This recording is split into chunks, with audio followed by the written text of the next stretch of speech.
I want to do a little review of this comic book. It's called Whatever Happened to the World of Tomorrow by Brian Fries. It is a lovely little graphic novel. It's aimed mostly at a younger demographic, although I think adults can get quite a lot out of it.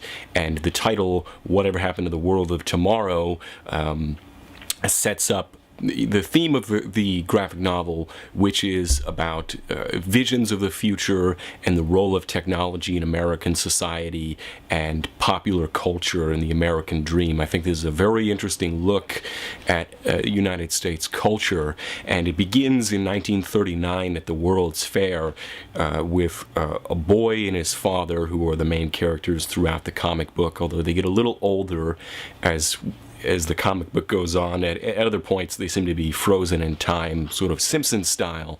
And at the World's Fair they see these futuristic visions of the future, and what this the city of the future will be like with technology, the home of the future, all that sort of thing.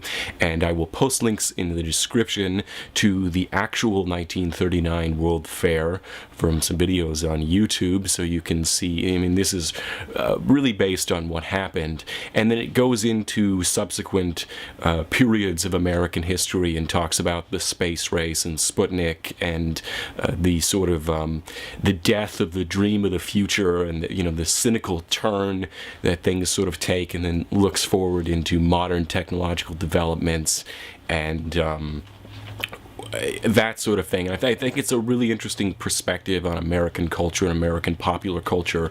One of the things that I found most clever about this graphic novel was inside the graphic novel is a series of mini comic books.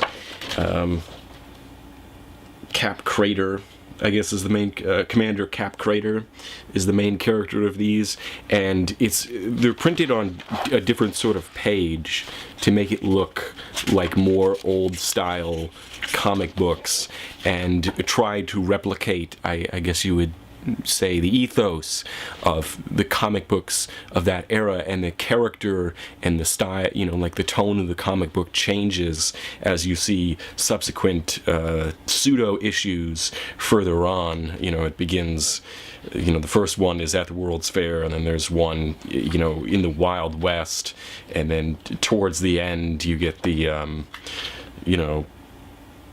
the more cynical Cap Crater in his final battle, and the emphasis and tone of the comic book has changed, and I thought it was really brilliant the way that was written.